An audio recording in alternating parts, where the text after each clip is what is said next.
Halo Jawara, apa kabar? Selamat datang di channel YouTube Media Juara, medianya para juara. Di video kali ini Mimin akan bahas tentang membuat file atau project baru di CorelDRAW. So, tonton sampai habis ya. Jangan lupa untuk subscribe channel ini dan nyalain notifikasinya agar kalian gak ketinggalan updatean terusnya. Oke, langsung aja check it out. Halo teman-teman, selamat datang di aplikasi CorelDRAW. Disclaimer dulu ya, oke. Mimin ini menggunakan CorelDRAW 2020. Jadi, buat teman-teman yang mau sama seperti Mimin ini versinya, silahkan kalian install CorelDRAW 2020. Tapi jangan khawatir ya teman-teman. Untuk user atau pengguna CorelDRAW 2019 maupun X8 ataupun X7 atau ya justru yang di atas dari versi yang Mimin pakai ini yaitu 2021 atau 22, 23 dan 24 itu nggak jauh beda ya teman-teman. Ini untuk tutorial kedepannya, tapi untuk tutorial kedepannya itu Mimin akan menggunakan versi ini ya 2020. Dan teman-teman yang berbeda versi dengan Mimin itu nggak perlu khawatir karena untuk CorelDRAW sendiri menurut Miminnya tidak terlalu berbeda untuk setiap fungsinya, khususnya dari CorelDRAW X8 ke atas. X8, X9, terus ada CorelDRAW 2019, Mimin yang pakai 2020, ada lagi 21, 22 dan 24, 23 gitu ya. Oke, semuanya sama ya teman-teman ya. Nggak ada perbedaan yang terlalu jauh dari setiap versi CorelDRAW tersebut. Makanya Mimin di sini menggunakan versi 2020 karena versi ini ada di pertengahan gitu ya. Oke, langsung aja. Karena kita akan bahas bagaimana cara membuat file atau project baru di CorelDRAW. Ini adalah tampilan awal teman-teman ketika teman-teman nanti membuka aplikasi CorelDRAW ya.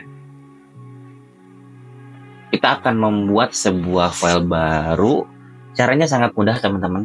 Kalian bisa klik file di atas ini, kemudian klik new. Nanti dia akan otomatis muncul jendela atau tampilan setting untuk membuat sebuah project baru, atau teman-teman bisa langsung mengklik icon yang di sini new, itu sama aja ya, jadi seperti file new, atau langsung klik icon new di sini, atau lagi nih teman-teman bisa menggunakan shortcut Ctrl plus N gitu ya, Ctrl plus N. Nah, kalau Mimin sih biasanya langsung aja ya, kita klik icon di sini, klik icon new. Dia akan muncul create a new document. Sini teman-teman ada 3 bagian. Pertama ada general, terus kedua ada dimension, dan ketiga ada color setting. Untuk Mimin sendiri biasanya menggunakan itu fokus di general dan dimension aja. Untuk color setting ini nggak terlalu penting, atau mungkin kalau misalkan teman-teman nggak ada yang dihususkan dalam membuat desainnya, nanti color setting dilupakan aja. Ya, jadi kita akan fokus ke general dan dimension. Oke, di tab general, di bagian general ini ada 3 kolom. Pertama ada name, buat nama, ada preset, ada number of page, dan primary color mode. Gitu. Untuk name sendiri di sini udah jelas ya teman-teman. Ini tuh untuk memberi nama pada file project teman-teman nantinya. Misalkan di sini Mimin akan ngasih nama cobain desain ya. Terus kalau udah teman-teman silahkan klik OK kalau misalkan sudah beres ya, tapi belum ya kita cek dulu satu-satu.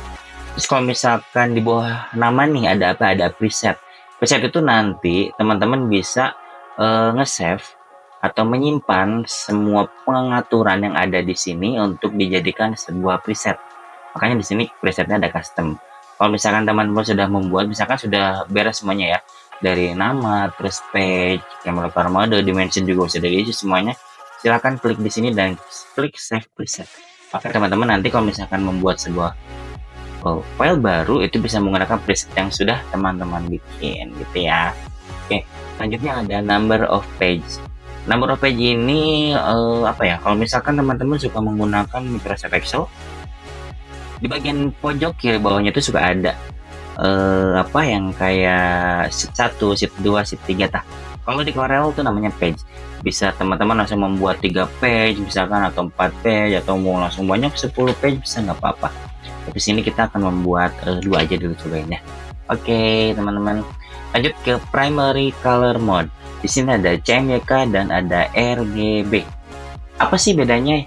Teman-teman, kalau misalkan teman-teman ingin membuat sebuah desain yang fokus kepada percetakan seperti banner, baliho, surat undang, dan ya banyaklah poin tentang percetakan, silakan teman-teman menggunakan CMYK. Kenapa? Karena warna CMYK ini berfokus pada percetakan, gitu ya.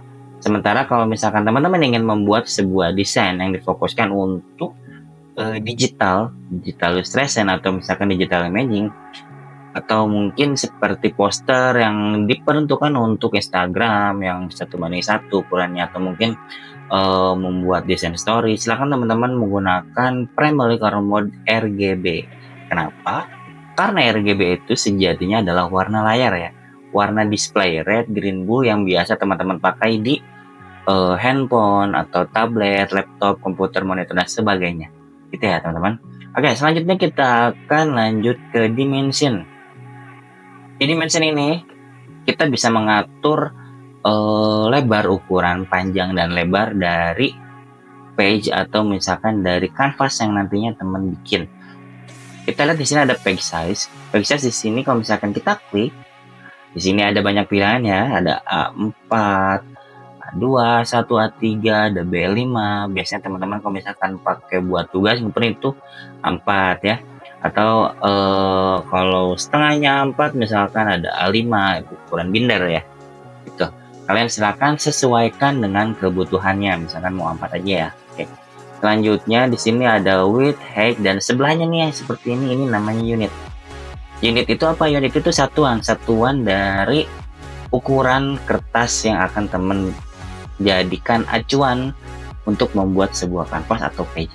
Sini misalkan milimeter ya, tapi kalau misalkan teman ingin menggunakan sentimeter bisa, silahkan diklik terus pilih sentimeter, kan dia akan berubah menjadi sentimeter gitu ya. Atau kita custom aja mungkin ya, kita pilih apa, di sini ada pixel, kita ceritanya pengen membuat sebuah story, sebuah desain story ya. Width itu, kalau width itu lebar ya teman-teman, misalkan kalau untuk story itu 1080 width. Nah, perhatikan teman-teman, PSS berubah langsung berubah menjadi custom ya.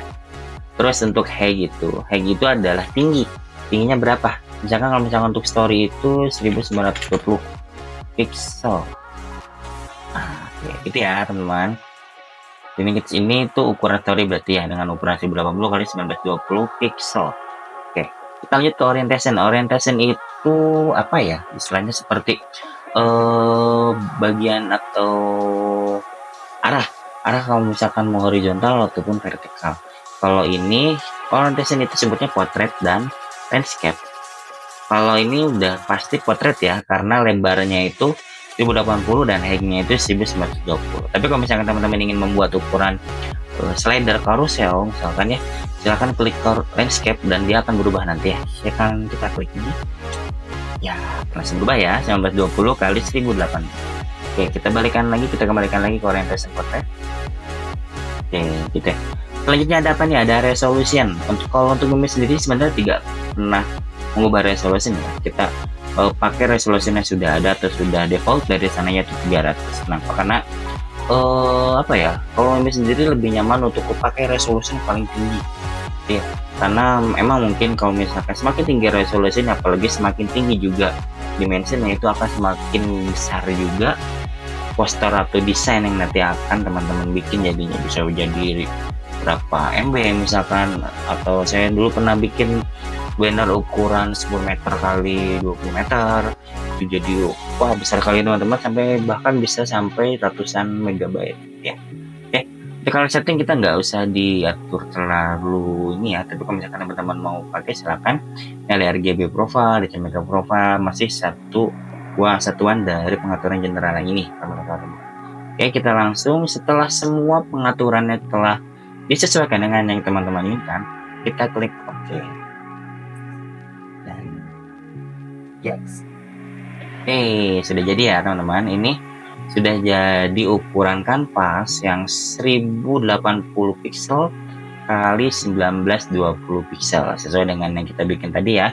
Page-nya juga ada dua, ada page 1 dan page 2 dengan nama desainnya itu adalah cobain desain. Persis seperti yang tadi kita buat ya. Oke teman-teman, itu dia pembahasan kita kali ini. Jangan lupa like, comment, dan subscribe ya. Share juga ke teman-teman kalian yang butuh informasi seputar desain, video editing, penulisan, maupun tips dan trik multimedia lainnya. Kalau mau request topik selanjutnya, jangan sukar untuk bilang ya. Sampai jumpa di video selanjutnya. See you.